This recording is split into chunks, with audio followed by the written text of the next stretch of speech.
year. Now, there was a big decision that came out of Cleveland this week where Joe Flacco was named the starter. When we think about this team, we think about what Joe Flacco was in 2023. Kevin Stefanski addressed the media to tell us why this decision was made. Joe performed really well, both in practice, in the joint practices. I want to give credit to that entire group. I think those guys are working very, very hard. We have a standard for that position, regardless of who's in there. Joe, having done it at a high level, has done it here. That lends itself to confidence in himself and confidence from his teammates. Graz, we all kind of felt that Joe Flacco was going to be the guy headed into the season. But what can you tell us about the Browns' plans for the rest of the quarterback room? Well, you know, RC, they're in flux. The Browns coaching staff is figuring out now how to order the room behind Joe Flacco. You know, who's going to be the number 2? Who would go into the game if they show up for week 1 to play the Bengals and during that game Joe Flacco were to get injured and need to be replaced? They don't know yet. Dillon Gabriel, Shedeur Sanders, Kenny Pickett all have dealt with injuries throughout camp, which is one of the reasons, you know, Flacco kind of got the gig, because they didn't really see what they needed to see from any of those other guys due to the time that they missed. So I think the Browns coaching staff is just going to take these next couple of weeks before the start of the season to get these guys as many reps as they can, see where things stand, and then figure out who they're comfortable with as the backup in case something were to happen to Flacco. And then from then on, you know, it's week to week. Now, are they going to be able to carry 4 quarterbacks? Big question. Stefanski has said it's going to be tough. If they don't, is somebody injured enough to go on injured reserve to start the season? Would there be interest in a trade for one of those other guys? Those are questions they have to answer as well. But if they have all 4 and all 4 are healthy, they got to figure out who's 2, 3, and 4. Yeah, I think they definitely got to figure that out. I think we all agree that Joe Flacco was going to be the week 1 starter. I think Kenny Pickett maybe was insurance early on until you saw what you had in Dillon Gabriel and Shedeur Sanders. But now that we've kind of seen a little bit with Dillon Gabriel looking really good, being very accurate, and Shedeur Sanders looking like he's got that it factor, I think the odd man out is going to be Kenny Pickett. Nothing against 2 gloves, because I like wearing 2 gloves when it gets cold, but I don't need my quarterback wearing 2 gloves. I'm done with Kenny Pickett. I've seen enough, RC. I think as the Browns move forward, Joe Flacco is going to be given a lot of room early on, but I think eventually we're going to see both Dillon Gabriel and Shedeur Sanders at some point this season start some games. Kenny Pickett, I love you, buddy. You can take the gloves elsewhere. Well, according to Boog, the only 2 gloves we acknowledge is Teddy Bridgewater. But now let's get to the boots, where the Saints QB1 spot is still up for grabs. But according to head coach Kellen Moore, it's an extremely tight race. It's really, really close. Numbers, experiences, reps, everything. It's going all the way back to start of training camp. Everything is very, very close between this group, and so we're kind of staying in this middle. And you know, obviously, you'd like for it to make a decision, and we'll get there as we go. But yeah, I think both these guys are putting in tremendous effort, tremendous work. They're both doing a ton of good things, and so we'll see how it goes. Lewis, you've been high on Tyler Shuck the entire offseason, and I ain't gonna lie, that bus you were driving, I was sitting right behind you singing his praises. But have you liked what you've seen from him in the preseason?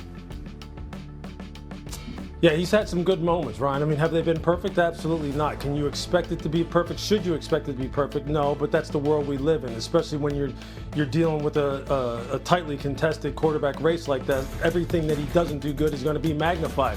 Look, he showed in the first preseason game against the LA Chargers, coming in a 2-minute situation, that he has good command of this offense at an early age. And it really, well, I should say at an early time in his development here with the Saints. He had a pick 6. Kellen Moore came right back and had him continue to fire the football, hit a double move for a big play, score, and then, you know, they really liked his resilience. Look, and then really in the second preseason game, it was just the opposite. Spencer Rattler had a pick 6, came back and made some absolute laser throws in order for them to kind of get back in that football game. So I can see why they're saying that this is tightly contested. I think this third preseason game will tell the tale. I think that's exactly what it is, Lou. It's the coaching staff does not feel that it's seen enough separation between these two to make a decision, and they're hoping that this week of practice and the preseason game will help inform it. Spencer Rattler has made it difficult on them. Tyler Shough was the 40th pick in the draft for a new coaching staff. So everybody figured, well, that made, once Derek Carr retired, that made Shough the favorite to start. But Rattler had a very strong offseason. He's had a very strong training camp. He has fans in that building, and there are people there that are interested in seeing what he can do. He's got 1 year of experience on Tyler Shough, and I don't think at this point it would be a total surprise to see the Saints go with Spencer Rattler to start the season. If that's what they do, it's because he won what so far, I think you can take Kellen Moore at his word, has been a very even competition. Yeah, and I think we can't let people look at Tyler Shough as the traditional rookie, right? This is a guy that had extensive time in college, and so he and Spencer Rattler are close in age. Spencer Rattler was a guy, a 5-star prospect. He was thought to be a first overall pick or first-round pick before he had to leave Oklahoma. So he has a ton of talent, and we're starting to see some of those things. So Kellen Moore has a big decision. Back of the future. Now his tenure may be over with the Colts, according to his agent. Did the Colts make the right decision giving Jones the nod over Anthony Richardson?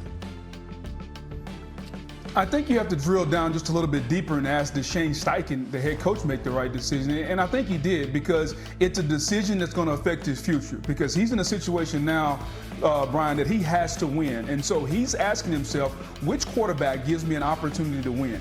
It's not his job right now to develop the quarterback of the future, because he's been given a mandate to win this season. And I think he knows that. And he looked at both quarterbacks during training camp, and he said Daniel Jones gives him the best opportunity to win. It gives him and his family the best opportunity to keep these kids in private school and drive that new Mercedes. You know how I go, B. Custer. You got to provide for your family. And I think if you're Shane Steichen, you made the best decision for you. Now, it may not have been the best decision for Anthony Richardson, because everyone knows he hasn't played a ton of football. He needs to develop. They knew that when they drafted him out of the University of Florida. I think Shane Steichen has seen development and improvement. It's just not been enough to play this year in a year where this organization, Chris Ballard, the GM, Shane Steichen, the head coach, they got to win this year, and he's hitching his wagon to Daniel Jones, whether you like it or not. Yeah, you know, you got a feeling that the writing was on the wall, especially at the beginning of the season when they gave Daniel Jones $14 million this season, and usually that's not backup money. All right, let's stick in the AFC South. And the Titans rookie quarterback Cam Ward spoke earlier today on the team's rhythm heading into the season. It's new here on SportsCenter. I think it's real important in terms of us just playing at a high level and making drives count, whether it's with 6 or 3 points, and then just also getting guys excited to play football, having excitement on the sideline, getting the guys their touches on the field, then in the day is playing together. I think a lot of points can come from teams playing together, not playing selfish football, and I'm just glad that we have one of those teams to play together. Cam Ward talking about his squad, but what do you think Titans ceiling behind Cam Ward? I think it would be a little bit presumptuous to say they're going to be a playoff team, but I do think they're going to be much improved. I just love Cam Ward, because I love every time he talks, because he seems like, to me, he's a force multiplier, because everybody that comes in contact with him said he raises their